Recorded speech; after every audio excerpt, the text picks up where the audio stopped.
There is nothing new in the stock market. जो आज हो रहा है वो हिस्टोरिकली पहले भी हो चुका है और फ्यूचर में भी होगा। टेक्नोलॉजीज़ चेंज होती है, कंपनीज इवॉल्व करती है, सेक्टर्स रोटेट करते हैं, बट ह्यूमन इमोशंस का क्या? Human emotions like hope, greed, panic या फोमो ये कभी चेंज नहीं करते। इसलिए मार्केट एक स्ट्रक्चर में मूव करता है जिसमें sleeping phase, momentum phase, rally legs, parabolic moves, exhaustion and correction ऐसे करके साइकिल कंटिन्यू चलती है। जब एक साइकिल कंटिन्यू होती है तो वो वापस से रिसेट करके वापस से वो साइकिल बनती है। एंड आज हम इस कंप्लीट साइकिल को डीपली समझेंगे so that we as a beginner random trade लेना बंद कर सके। And before we start, I am Abhishek Ravi. I am a data scientist by profession. I document my swing trading learnings through a data driven and structured mindset. So let's begin. तो सबसे पहले हम बात करते हैं स्लीपिंग फेज की। Sleeping phase वो phase होता है जब कोई स्टॉक साइडवेज चलता है या फिर डाउन ट्रेंड में होता है। इस फेज में बायर्स की तरफ से कोई भी अर्जेंसी नहीं होती, ना ही जो बड़े इंस्टीट्यूशनल प्लेयर्स हैं उनके साइड से कोई एग्रेसिव बाइंग होती है। एंड इस फेज़ में रिटेल ट्रेडर्स या फिर हम जैसे बिगिनर्स बस बोर हो रहे होते हैं और बोर्डम की वजह से फोर्स्ड ट्रेडिंग करते हैं, जिससे कि हमारा स्टॉप बार बार हिट होता है। देखो, हमें ये समझना होगा कि स्लीपिंग फेज़ का बस एक पर्पस है, एनर्जी को बिल्ड करना, जैसे एक कंप्रेस्ड स्प्रिंग। यूजुअली एक अच्छा ट्रेडर इस फेज़ में बस वेट करता है और अपने कैपिटल को प्रोटेक्ट करता है। देखो, हमें डेली ट्रेड लेने की नीड नहीं है। डेली ट्रेड लेना एक डिसिप्लिन नहीं है। जब हम एक सही ट्रेड के लिए प्रॉपर वेट करते हैं देन हम उसे डिसिप्लिन बोल सकते हैं। स्लीपिंग फेज़ के बाद आता है मोमेंटम फेज़, जहाँ पर डिमांड सप्लाई को ओवर पावर कर देती है। स्लीपिंग फेज़ के बाद एक स्ट्रॉन्ग अपवर्ड मूव आता है। ये फेज़ यूजुअली एक बड़े green candle with high volume के साथ आता है, जो कि एक इंस्टीट्यूशनल एक्यूमुलेशन का साइन है। हमें ये समझना होगा कि इंस्टीट्यूशन एक ही दिन में सारे स्टॉक्स बाई नहीं करते। बड़े प्लेयर्स सप्लाई को धीरे धीरे एब्जॉर्ब करते हैं और जब सप्लाई कम हो जाती है तो एक स्ट्रॉन्ग या फिर एक छोटा भी बाइंग प्रेशर स्टॉक के प्राइस को काफ़ी ऊपर की तरफ ले जाता है। देखो, मोमेंटम फेज़ के कुछ अर्ली साइंस होते हैं, जैसे कि हायर हाइज, हायर लोज। जब मोमेंटम फेज़ स्टार्ट होती है तो स्टॉक्स 10, 20 या 50 SMA या फिर EMA को रिस्पेक्ट करता है। इस फेज़ में ट्रेडिंग हमें काफ़ी स्मूथ लगती है, बट याद रखो मोमेंटम या फिर कोई सा भी फेज़ ट्रेडिंग में परमानेंट नहीं हो। तो चलिए मोमेंटम फेज़ को एक रियल लाइफ एग्जांपल से समझते हैं। ये जो आप चार्ट देख रहे हो स्क्रीन पे, ये एथर एनर्जी की है।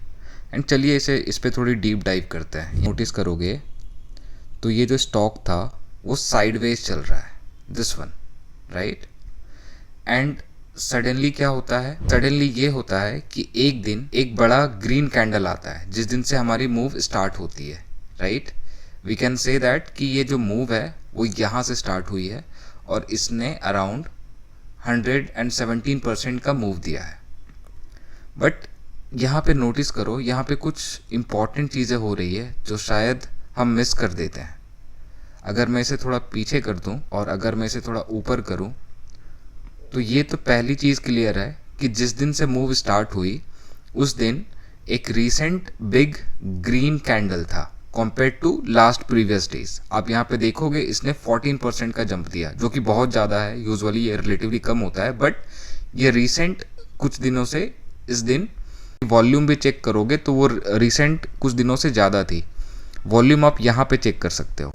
तो अगर मैं इस पर क्लिक करूँ तो उस दिन वॉल्यूम कितनी थी? 7.92 मिलियन। अगर मैं इसको लिख दूँ वॉल्यूम 7.92 मिलियन, ओके। और रिसेंट बिग ग्रीन कैंडल था। इससे पहले ये वाले फेज में स्टॉक क्या कर रहा है? The stock is making higher lows. What is this? This is higher lows, मैं इसको भी मार्क कर देता हूँ हायर लोस। एंड उसके बाद जब ये मूव स्टार्ट हुई तो इसने अराउंड और इसने हार्डली बस एक जगह पे 20 EMA को टच किया था।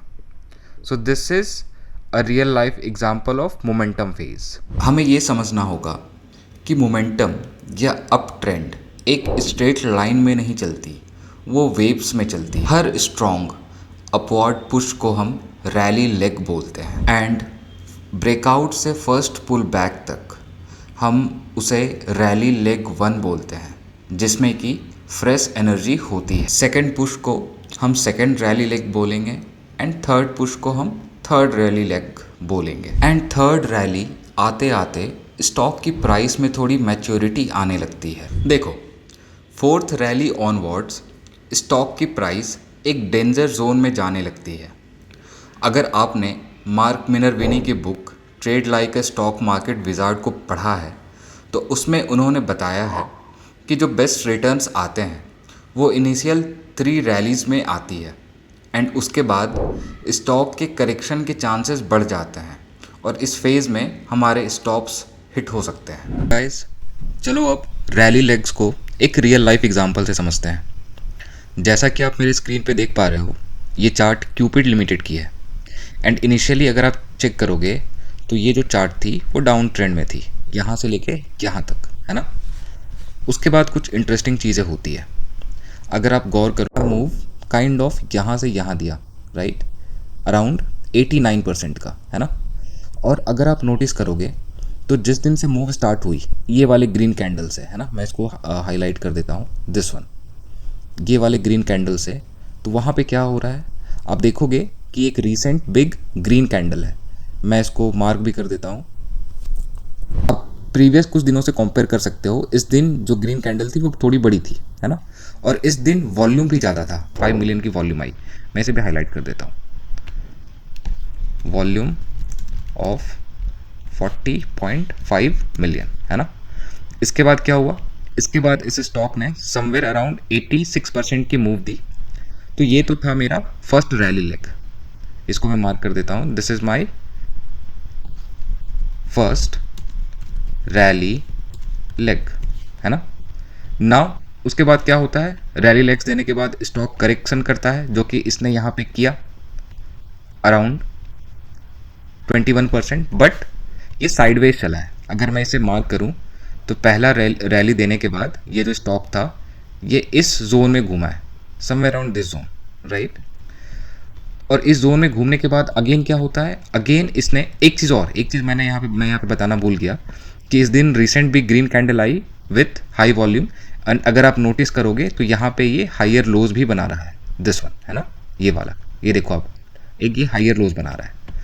अगेन यहाँ पे क्या होता है, ये तो थी मेरी फर्स्ट रैली लेग, उसके बाद स्टॉक साइडवेज चला एंड उसके बाद अगेन जब मूव आई तो एक रीसेंट बिग ग्रीन कैंडल के साथ मूव आई। ये वाली जो कैंडल है मैं यहाँ पे मार्क कर देता हूँ इसे ताकि समझने में आसानी होगी, दिस वन, एक रीसेंट बिग ग्रीन कैंडल था और इस दिन वॉल्यूम भी बहुत ज़्यादा थी। इस दिन वॉल्यूम कितनी थी, 56.91 मिलियन। आप वॉल्यूम यहाँ पे देख सकते हो, 56.91 मिलियन, है ना। अगेन यहाँ से जब ये मूव स्टार्ट होती है तो ये अराउंड 57% की मूव देती है, 56%, 56.88 अप्रॉक्स 57% की मूव देती है। तो ये मेरी हुई व्हाट, ये मेरी हुई सेकेंड रैली, है ना। मैं इसे मार्क कर देता हूँ, this is my second rally. बाद स्टॉक साइडवेज चलती है, ये वाला जो पीरियड है इसको मैं ऊपर कर देता हूँ, दिस वन, है ना। और अगेन जब मेरे पास मूव आई तो इस दिन अगेन एक बड़ा ग्रीन कैंडल था, this one, with recent big green, ये थी 41.56 मिलियन, जो कि पिछले कुछ दिनों से ज़्यादा थी। एक जो रिसेंट ग्रीन कैंडल था उस दिन वॉल्यूम 17 मिलियन थी, बट इस दिन वॉल्यूम काफ़ी ज़्यादा आई। एंड जब ये मूव स्टार्ट होती है तो अगेन ये चलती है यहाँ तक, दिस वन, है ना, अराउंड 36%, या तो आप यहाँ पे भी ले सकते हो, 36% किसने मूव, 40% थी। तो ये मेरी हुई व्हाट, ये मेरी हुई थर्ड रैली, फर्टाइल हो जाती है। आप देखो उसके बाद क्या हो रहा है, इसके बाद एक बड़ी रैली आई जो कुछ केसेस में आती है, कुछ केसेस में नहीं आती है, यहाँ से आती है, राइट, दिस वन अराउंड 112%। और जिस दिन ये मूव हाइयर लोज बना रहा है, आप चेक कर सकते हो, दिस वन, ये एक हाइयर लोज है ना, ये हाइयर लो है। और जिस दिन मूव स्टार्ट हुई, यहाँ से मूव स्टार्ट होती है, उस दिन एक रीसेंट बिग ग्रीन कैंडल था और वॉल्यूम भी ज़्यादा थी। इस दिन वॉल्यूम कितनी, तो यहाँ से इसने समवेयर अराउंड 112% की मूव दी। ये मेरी फोर्थ रैली थी। थर्ड रैली तक यूजुअली बेस्ट रिटर्न्स आते हैं, जैसा कि मार्क मिनर्विनी ने अपनी बुक में बताया है, एंड उसके बाद स्टॉक्स वोलाटाइल हो जाते हैं। आप देख सकते हो कि उसके बाद क्या हुआ है।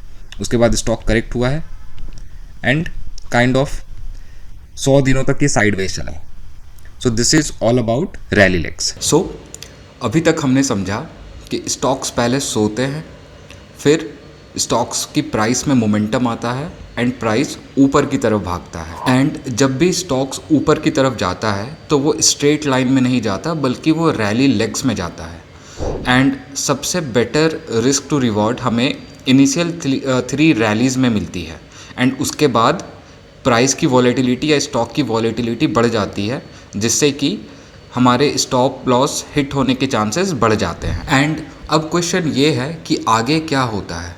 क्या जब स्टॉक्स ऊपर की तरफ मूव करती है तो एक स्टॉक के मूव का एंड कब आता है, पैराबोलिक मूव्स क्या होता है, एंड करेक्शन के बाद क्या होता है, ये सब हम second part of the video में देखेंगे। एंड अगर ये वीडियो आपको अच्छी लगी हो तो प्लीज़ चैनल को सब्सक्राइब कर लीजिए, ऐसे ही स्ट्रक्चर्ड ट्रेडिंग कन्वर्सेशंस के लिए। तब तक के लिए थैंक यू।